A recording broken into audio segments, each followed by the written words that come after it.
Good morning. Good morning, everybody. It's a little special day we like to call Fascism Friday. A special day. Puts a little pep in your step. Talking about the big F. Good morning, Kathleen, and everyone else who's watching but not commenting. Yeah. I hear from people all the time that, hey, I watched this, but they don't comment. So there's lurkers. There are many lurkers, People which is cool. That's great. hiding in the shadows, waiting for their time. Right. That's right. But this is episode 192 of Transmission. We're talking about change this week. And, we always try to connect it with fascism when it comes to Fridays. And I'm Daniel Wolpert. I direct MICA, the Minnesota Institute of Contemplation and Healing. And I'm Mark Van Steenhoek. I direct the Center for Prophetic Imagination.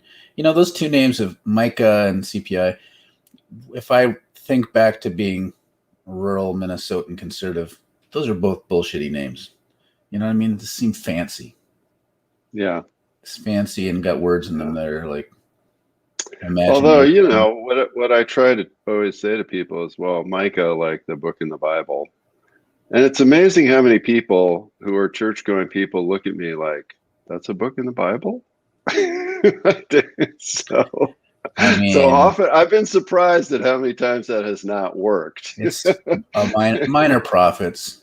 It's a very, very small book in the Bible. Better than having an organization called Habakkuk. That would be a really long acronym. You'd really have to. I would talk about being a bullshitty name. It would be a mouthful. Try. We should give prizes. Anybody that can come up with a good acronym out of Habakkuk gets a prize. And since you're on the board of CPI, maybe we could suggest a name change from CPI to Habakkuk. Oh, yeah. For those of you that don't know, Mark loves to change names of things. I like naming in general, and sometimes the spirit or quality of something changes and you want to change the name. Yeah. Anyways, we're far afield at this point. We're far afield. So, change and Fascism Friday. The thing I was thinking about, probably started thinking about it yesterday, but then this morning, as we were building up steam to get to the broadcast, was just how, in many ways, fascism arises as a refusal to change, right? Or as a real attempt to block change. So there's some kind of change that's needed in society, or that's coming, or that, would be good if it happened for the majority of people. But then there's a dominant class that somehow doesn't want that change to happen. Mm-hmm.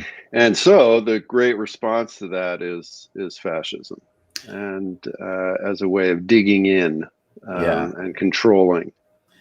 There's some sneakiness in there too, because, resistance to change, you could call that conservatism. Okay, so what makes it fascism? Well, they might be very similar in my mind, but fascists will then attempt to appeal to a mythic past or a mythic core that is being threatened, and then try to insist upon that. So it's kind of like the way evangelicalism, fundamentalism arose, claiming some sort of fundamentals to the faith that have never been fundamentals before. So it's like creating this new fiction or this new narrative. It's an innovation under the disguise of a return to a glorious past, and then to force that on people, and those who resisted are your enemies. Like that's where it becomes very violent and innovative at the same time. Like Trump is an innovation, but disguising as a return to the glorious past. Right. Yeah. Right. And so, what's going on right now in our country, many people have noted the fact that, the GOP has basically become the white party. And has shown, zero either interest or ability to support policies that go beyond whiteness. And so the only way that they can win into the future is by, by suppressing the non-white vote, right? And so now you've got, these hundreds of bills and state legislatures all across the country that are basically voter suppression bills. And what this is a major resistance to the very clear demographic change that is happening in this country, that everybody knows is happening, right? I mean, the folks in the GOP aren't ignorant about this or in denial about it. And their response is simply to become more fascist. Right?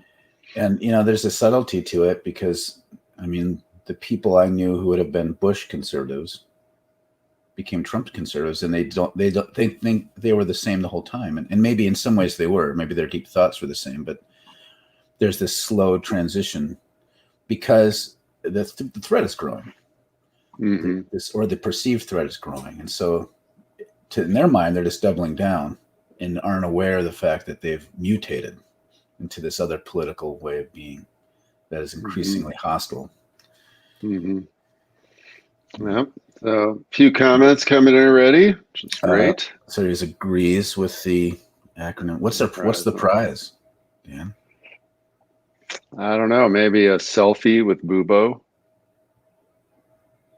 I mean, that'll be harder to pull off.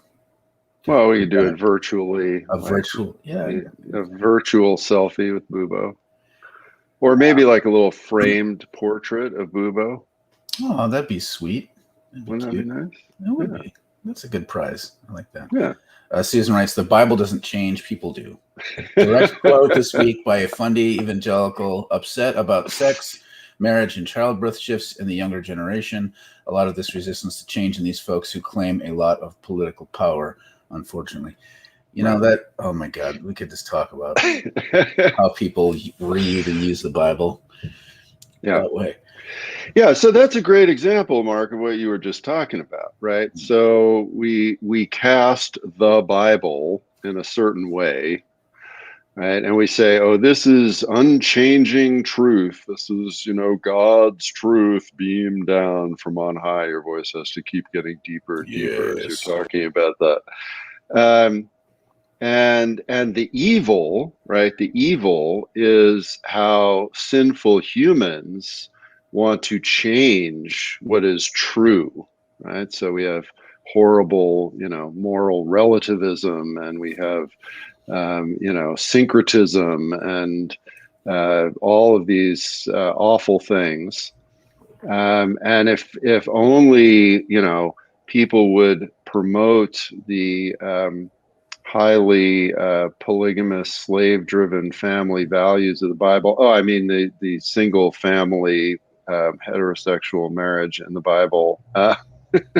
Everything would be fine, right? Everything would be fine. And again, the construction of that, right? That initial sentence is simply a mythology.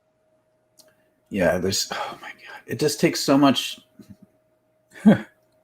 So much perspective in order to the idea that there's somehow the nuclear family existed in the Bible at all is bizarre as hell. You have to not read the Bible basically to believe that.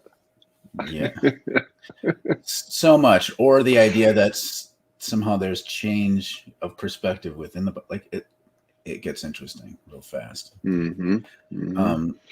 Series writes, fascism is really a refusal of change, a change to shedding things that don't nourish well-being and transformation. It is never about honoring continuity. Yeah, or it is about honoring continuity for the privileged few, right? I mean, and this to me relates to another thing that I've been thinking about, which is about something that I hear from a lot of white folks recently, which is, all of this upheaval is so tiring and exhausting, and I just want to go back to my nice regular life. Right? I just want to sort of check out. And of course, they don't say this, but the parenthetical after that is, and I have the privilege to do that. Right. And so that the conformity that fascism tries to honor is the conformity of the privileged class and continuity. And, I mean, how many, and, in church circles, in white church circles, you hear this 10 times a week, right? I mean, how many people are like, if only we could go back to the 50s when everything was just great. Oh my God. There were some great things about the 50s, like the marginal tax rate being one of them, but it's amazing how what things get included in this appeal to the mythic past. Yeah. Oof. Well, and that's part of the thing is fascism is, and we were talking this beforehand, fascism is a toxic remedy for a misdiagnosed problem. But there's some parts of the diagnosis that have a little bit of accuracy. So the idea is, and this is where it gets dicey when you start talking about the disillusioned rural white person who is the favorite scapegoat of the Democratic Party. But they have reasons to be grumpy, but if you start talking about that there's actual reasons for frustration, it just sounds like you're defending whiteness. Like that's kind of where some of the discourse has kind of collapsed down into that sort of way of thinking. And that's not only is it unfair to people, but even more problematic in my mind is it leads to bad tactical responses. So what do you do about the fact that, the most sparsely populated areas have more power proportionally and are populated with conservatives who are driven by a sort of resentment? And some of that change they've experienced in small town Americana land, it's some of the frustrations is legitimate. Like they have, there's no small farmers really anymore in large scale. Small towns have dried up. And so you have downtowns that are basically shuttered and only some bars remain. Right. They don't get the infrastructure that they need. So internet is slow, things like that. And here comes a fascist saying, you know what? Immigrants, am I right? And they start kind of like saying, look at all the resources that are going to undocumented people. It's a cash cow. And, there's voter, and they start naming this narrative of why they have less power than they think they should have, or at least the ability to have the life that was promised to them after World War II. Yeah. And so they get the wrong analysis. They have the wrong way of fixing it. And then this resentment of theirs, some of which is valid, gets weaponized to against people of color, against immigrants, against all the enemies. Yeah. And so and I was mentioning that before we started that Ektem Lacurin in this great book about how to lose a country, talks about the fact that fascism often arises from the rural areas, right? Like it starts out there. And so what happens is that as power gets concentrated in an empire, oftentimes fewer resources go to the hinterland, right? And then there's resentment and anger and loss and grief that builds up out there, which then, as people want to change things in the center of power, because there's all this oppression and injustice, those in power can reach out to the hinterland and co-opt those folks and kind of bring them in. She talks about, in Turkey that she saw this, like the people from, the fascist party started out as these rural folks that Erdogan was cultivating. And then over the years, and she talks about a few specific examples, like these store owners, that ended up in his inner circle and cabinet in Istanbul, right? They get brought in, having been nurtured in this fascist ideology, to attempt to suppress the democratic changes that people in the urban areas who've also abandoned the rural areas, want to make happen. I'm thinking about, the tactics. So it makes sense that progressive and leftist organizing happens in cities. And we get stuck in thinking that the rural places have always been super conservative and regressive, which isn't exactly true at all. Which is not true. And to me, it's interesting, like looking at Jesus, he started as a rural organizer and then moved in. And there's even people making fun of like, he's from Hicksville, like, and he's gathering Hicksville people. And then they slowly made their way into the big city, and a movement was born that way. And so there's some wisdom there. Like the reason why it worked then and why it's important to think about now is there is this real sense that people in rural areas get less resources. There's some reasons for being frustrated, but it gets very complicated by how racism has been used as and part of that. Other comments here. Ellen writes, I don't think it's a mistake that Noam Chomsky is a linguist and a leftist. A big thing is language changes, and we describe how rather than trying to stop the change. Right. Mm-hmm.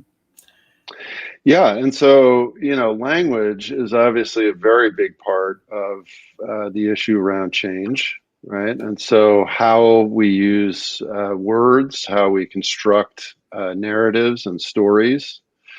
So I actually just posted what was a great, insightful reflection about this earlier this morning about, this whole narrative around, this cop who shot Dante Wright, and this narrative of an accident, right? And I'd encourage you to go on my Facebook page and read it because it's actually really brilliant. And what he's advocating for is that when she was screaming "taser, taser," she was actually not talking about her taser. She was trying to get the cop that was dealing with him to use his taser, and that she knew she had her gun drawn the whole time. And then she shot him. And so immediately, though, she crafted this narrative of, oh, this is an accident. And then that gets put forward by the chief of police. And then people look at the video with this idea in mind and make this different connection and say, oh, yeah, this was an accident. Right? When in fact, it may have not been the kind of accident that we're thinking about at all. And so, our language very much shapes how we view change, what kinds of changes we think are possible and important, and what kinds of changes we try to avoid. Well, and even everything having to do with PC or woke, that kind of resistance is somehow that this belief that language is solidified around authoritative ultimate truths. And then once you start changing the language, it's your attempt to revise history and do all these other things. And it's a type of tyranny, which is always funny. Like if you try to tell someone like, well, the idea that we translate as homosexuality from the Bible, that's a relatively recent innovation. They're like, no, people have been hating literal homosexuals this whole time. There's been this clear, concise definition of homosexuality that's existed from all times and all places, and God's again it. Like that kind of. Ed writes, we need to talk about corporate America's role, limiting the discussion to matters of race while ignoring its role in creating poverty. I mean, that's part of it. Is this? I think what I don't like when people just make a blanket criticism of identity politics as though it's all a bad thing. But I think what oftentimes when people do that, what they mean is this sort of focusing in on one area of oppression and bracketing out others, and then doing hierarchical sort of things. So then all of a sudden Amazon having a statement about Black Lives Matter, we treat that as though it's meaningful, more meaningful than maybe it is, because we're looking at it. They're choosing how they want to deal with race, and they're doing it in a way that's very non-material, that doesn't deal with the complexities and intersections of oppression. Yeah. So then we can't have meaningful conversations about the fact that there are poor white people who experience oppression, because we want to only look at it through one narrow way of seeing things. It doesn't even show the whole picture about race at all. Yeah, and then also, it also can flip all kinds of other ways. So, for example, where corporate America might want to focus, conversation on some other cool in topic, while ignoring the fact that when Monsanto takes out a copyright on a life form, and then limits what people can grow in rural areas, like maybe that's a problem for how the economics of rural areas go. They don't want anybody talking about that, right? So, yeah. Gus writes, there's a great video that Vox made a couple of years ago on the ways voter suppression has been the tactic among white folks dating back to Reconstruction. And Reconstruction still looms large over all the stuff we're talking about. Even as an appearance of the white folks who found their spines, even has an appearance of the white folks who found their spines until things get hard. All right, then he's got a link to that. Yep. Yeah. And if you can't see the link, maybe just Google Vox and voter suppression. That might show up. Ed says they feel aggrieved and their anger is misdirected by politicians and Fox at immigrants. Yeah, and I was telling Dan this, like, where I grew up, the resentments tended to be towards Native Americans, and then some immigrants, as some of the jobs in the area, like the turkey plant and Pelican Rapids and stuff, would start getting immigrants, right? And so the narrative I had, like, I didn't see myself as supremacist even a little. What I saw is people that I thought of as my peers, because I went to school with kids who are Native American, and we're kind of economic bottom of the barrel people, so we were all the same in my mind. But they got some perks that I didn't get, and what makes them better than me? They're entitled, and they're cheating the system, and it's unfair, and we need to take from them. Because I didn't have an analysis that included the history of colonization, that understood power and privilege at all. And so I had resentment. Now, the resentment that I had was kind of real. Like, I should be frustrated that I couldn't afford college and things. I should be frustrated about that. Now, it became toxic because all of a sudden, somewhere the narrative is, but look at over there. There's somebody to blame. You know that if you're a Native American, they're the same as you, really. And they can go to college for free, and they get some dividends if they have a casino, and they can fish times when you can't fish. Fuck them. They're the problem. So this massive redirection. And so if someone comes along and says, well, I don't care what rural people think, they're racist. It's like, well, there's some truth to that. But the truth is, like, pragmatically speaking, anyways, we need to figure out a way to change the direction of their resentment and not just try to sweep it away, because that's only going to make it worse.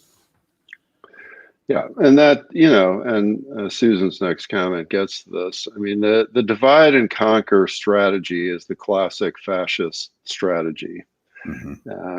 And of course, that's the origin of whiteness in general, right? The creation of the class of white people to then justify black slavery. I mean, Machiavelli wrote about divide and conquer. I mean, this is a very well-known right-wing strategy, is because you get people pissed off enough, and then they're willing to fight for you and maintain your power. Yeah. And Susan writes, misplaced outrage pitting poor whites against black and brown people is not new. I get mad and sad at how little that has changed. Yeah, for sure. Ed writes, liberal media mostly just talk about voting rights and how bad the right is rather than economic justice. Yeah, there's, and there's reasons for that. There's reasons why politicians don't really talk a lot about economic justice in a way that is more than kind of based on some sort of pity. Like, we need to have welfare programs for struggling people, like, is the way it might be pitched at all, rather than any sort of deeper analysis. And that class in capitalist analysis, really, without that, everything else we talk about, including racism, gets skewed and is treated like, falls into a morality bucket, is what it does. Is then racism is this internalized moral problem. And so if we could educate those people to be less racist, they would be less racist. And in fact, it's because it's lack of education, we can say that rural people are dumb, because if they were smart, they wouldn't think this way. Like, that's how it all is pitched. Instead of having any sort of systemic analysis that would require us to talk about the economics in a deeper way. And, you can't do that because all the news is owned by like 4 people. It's and politicians are owned by about 4 people. 4 people, right? Right, them too. Yeah, Maria writes, the immigrants are the lowest class in the rural areas, and they have almost no power representation. Oh my God, that's so true. And that's very, very true. And you see that everywhere. And and we could do a whole thing on how some of the structural legal ways that's baked in, but it's incredibly vicious. Yeah. Yeah, and it's kind of this profound, toxic, I don't know if the word irony is good, but, so these white people in rural America who feel under siege by immigrants, I mean, this is not a new thing by any means at all.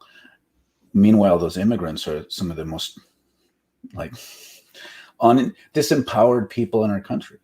Rather than, even if they're, they're fully documented or even citizens, naturalized, they still don't have much power. Because white people aren't giving it to them because they feel like they don't have any power and it's being taken away. Rex writes, but those small town folks voted for the policies that created their problems. Yeah. To some extent. But the other thing is that they also voted for politicians who then ignored them and who then were working for the companies that created their problems. So, and I've seen that very clearly. I mean, I've now lived in rural and urban areas pretty much 50-50 my whole life. And I've seen that very, very clearly. And some of the shift, I mean, just taking Northwest Minnesota as an example. I mean, Northwest Minnesota used to be Democrat, a solidly Democrat, the DFL, the Democratic Farm and Labor Party. And they sent Democrats to Washington. They sent Democrats to St. Paul. They sent, and those folks that they sent consistently, worked for policies that have not helped this area.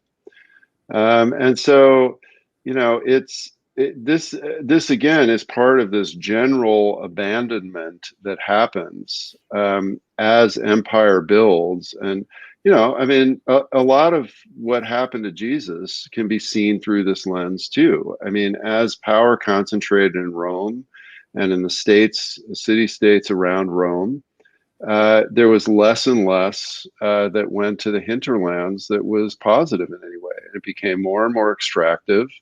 More and more just siphoning taxes and money back to Rome. And that creates discontent.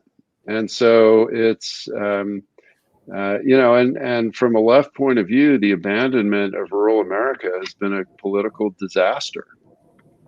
But it's a very common thing that happens in extractive economies. Yeah, so they've, if they voted for things that ultimately hurt them and it hurts other people too, I think it's fair to be upset at Trump supporters in rural America. Like, I'm not trying to defend them. Right.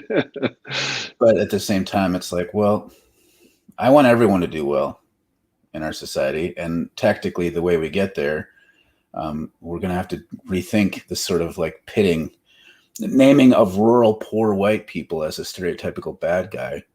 And, have a little analysis and say, look, let's focus more on the rich white people. I mean, it raises this question, and we're pretty much out of time, so we're not going to be able to get into this. Well, but I want to really say something about this question series because, so how do we create alliances between the urban poor and the rural poor? And this is something that I've been interested in for decades now, and I've talked about this at conferences. I've talked about this within seminary education. I mean, the similarities between the urban poor and the rural poor are incredible. And, they don't look the same.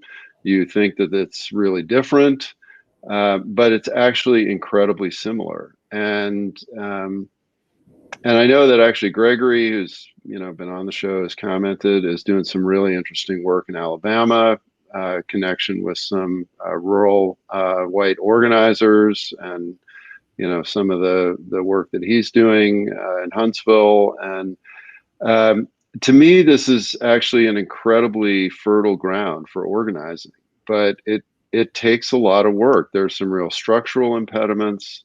The fact that there's not good internet in rural areas is a real part of the problem. But there's so much in common.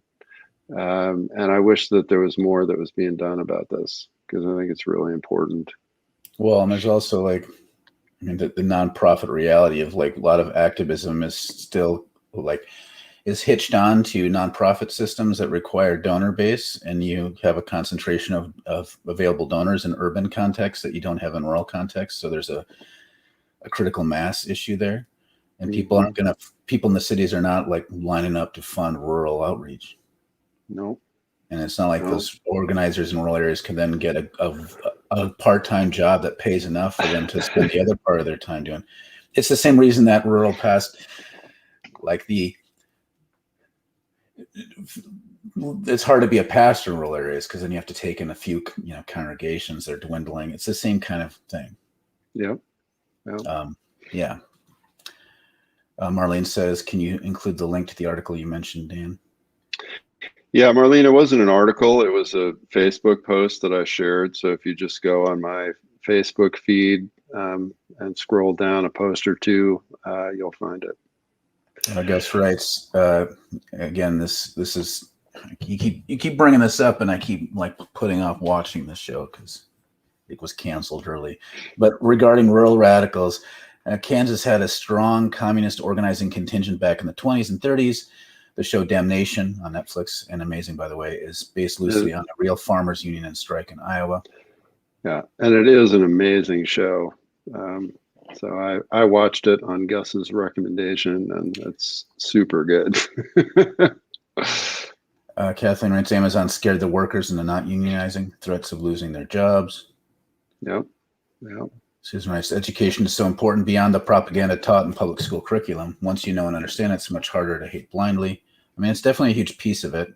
And good formation requires a good education in the mix. Yeah. And so I think it's a big starting point.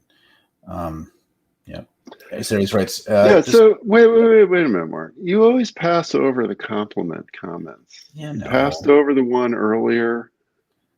Okay. I really appreciate all the compliments that we get. That's awesome. Fair enough. You got to marinate in the. Ron said you skipped over Ron's earlier. Yeah. Well, thank you for the compliments. Yeah, we really appreciate them. Series writes, and how do we connect class analysis and colonialism? You're asking the big, chewy questions. The big questions. Poor rural and urban white folks don't realize they're being manipulated and complicit in other rural people suffering in the global South. Totally true. There's so much there. And that's one that really is off people's radar. Totally. Yeah, very good. Neil says, I grew up on a farm, Central Texas rural community. The division of rural-urban troubles me deeply. I left to go to college and have a wider perspective, perhaps. But when I hear rural people in the media talk about things that aren't xenophobic, I see people I grew up with, and I hear their pains. I've yet to find a way to bridge between where I come from and my current urban life, though. I feel that. Well, it's challenging. CK writes, in all of this, one of the things is the male ego of supremacy, historically. Yep. Yeah. There's a lot of that. That's another part of the thread. In that, Ellen writes, but Dan, if your rural area sends a politician who will remember them, that politician might support abortion. That's part of the strategy, this moral kind of weird, moral conservatism. Yeah. Jeff writes, we live in a time of cell phones and bots, and algorithms are an important piece of the psychological warfare, creating self-reinforcing realities, grounded in many cases in fear, misinformation, demonization, etc. Huge issues here, for sure. There's definitely this gross echo chamber effect that we're seeing intensify. Marlene says, and we cannot leave out of this conversation the propaganda of the Christian right in rural America. Mm-hmm. For the last 40 years now, particularly on FM radio before Fox. That was part of my conservativization into sliding further rightward than I would have even been normally. People aren't stupid. They have been bombarded with some of the most sophisticated propaganda ever designed on multiple platforms on a mass scale. Right. Which is absolutely true. And then when you couple that with the vacuum created by, the left-wing folks leaving, it's a double whammy, and I feel like one of the reasons that, I'm actually glad we've spent so much time focusing on this rural issue here today, and in regards to this change in Fascism Friday, is that this is going to rear its head big time starting in about a year, right? When things start building up for the 2022 election, there is going to be an enormous push for the Republicans to take back Congress. And most of that effort is going to hinge on rural America. And so I think it's very important for us to understand this phenomenon of fascism coming from these abandoned areas in society, and how we need to, in whatever ways we can, connect with and support people who are in these places. And, every time somebody like Hillary Clinton gets up and says, these are the deplorables, you probably drop 3 or 4 congressional seats right there. And so we got to stop doing that. And we have to start figuring out how can we also support policies that reinvigorate these areas so that all kinds of people would like to move there and be there. And, so for example, making internet a public utility and making internet available everywhere would have a transformative effect on all of these issues. Especially post-pandemic, when we've learned that a lot of worker base can be working from home. So if you had high-speed internet, and then there's a lot of, you hear about this all the time, small towns that are offering like free land grants for homeownership, tax-free basis for companies. Yeah, right. Right down the road here in one of the small towns in Northwest Minnesota, you can get a free piece of land to build on, but you can't get internet. So, why would the modern person build there? No. Yeah. So this lack, we're way past time, but a lot of interconnecting issues and lots of great comments and conversation. Yeah. Thank you very much, everybody. Really good comments as always. Appreciate all of you. Appreciate your attention. We'll see you next week. See you next week, everybody. For something.